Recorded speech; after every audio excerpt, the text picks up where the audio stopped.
You call this life? You wake, you obey, you consume, you release, and you wonder why your soul feels like a drained cup. You mistake exhaustion for virtue. You believe the lie that your fatigue comes from labor. It does not. It comes from leakage. You are bleeding the most potent force in the human animal into the gutter of momentary gratification, and you dare to call this freedom? I call it the suicide of the will. I am Friedrich Nietzsche, and I did not write for the herd. I wrote for the few whose ears are sharp enough to hear the cracking of values. I warned you, not as a priest, not as a moralist, but as a physician of the soul.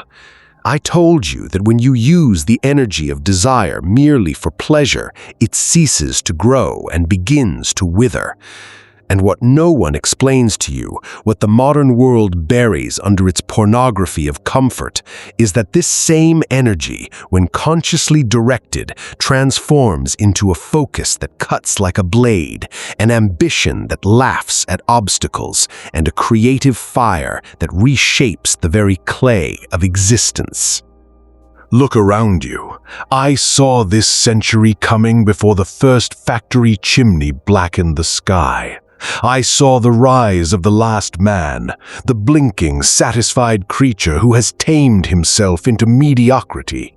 He blinks at you with hollow eyes and says, "We have invented happiness."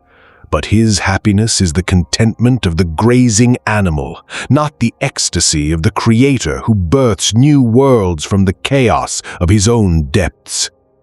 The last man believes that sex is a function, a need to be satisfied efficiently and frequently, like urination or eating. The idea that this force could be sublimated, that it could be the raw ore of genius, is alien to him. And so he remains forever on the surface of his existence, never descending into the abyss where the real treasures lie. Do not confuse what I am saying with the sickly chastity of the Christian priest. That is not sublimation, that is castration. That is the creation of internal monsters, of neurotic guilt and twisted desires that fester in the dark. I have seen the holiest of men with the filthiest of minds. No, what I speak of is the transvaluation of the instinct. It is the discipline of the bow. A bow that is never drawn is a useless stick. A bow that is released at every passing bird will never strike the lion. The great ones, the Caesars, the artists, the conquerors of truth, understood this instinctively. They lived in a state of high tension, a divine pressure that they refused to release cheaply. They were not calm. They were storms held in reserve. Consider the experiment of your modern science. You placed an electrode in the pleasure center of a rat and gave it a lever. The rat pressed the lever until it ignored food, ignored water, and died in a frenzy of self-stimulation. You laugh at the rat? Fool, you carry the lever in your pocket.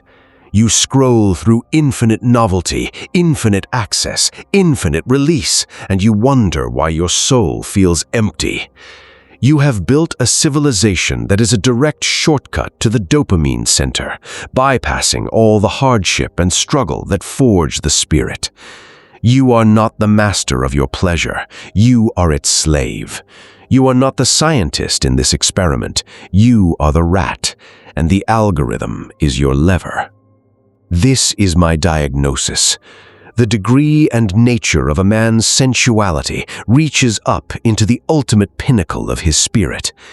How you handle this primal fire is a direct reflection of the power you can wield in every other arena of life. If you are a slave to your immediate impulses, you will be a slave to your finances, a slave to your career, a slave to the opinions of others. The man who cannot master his loins cannot master a room, let alone an empire. But here is the secret for those with ears to hear. When you feel that pressure build, that divine restlessness, that volcanic heat in the blood, do not suppress it. Do not throw it away. Transfigure it. Take that very voltage and force it into the work. Carry it into the gym and watch the iron bend. Carry it into the study and watch the words become thunder. The herd will call this a flow state. I call it the will to power made manifest. You will walk among them, and they will feel a presence they cannot name, the presence of a man who is not leaking, who is not broken, who is dangerous with potential. At the beginning of this, I told you that you are being lied to. The lie is not that pleasure exists. The lie is that releasing the pressure makes you strong. It makes you nothing. It is the anesthesia of the soul, the great comfort that leads to the great decay. Some of you will hear this and your mind will erect a wall.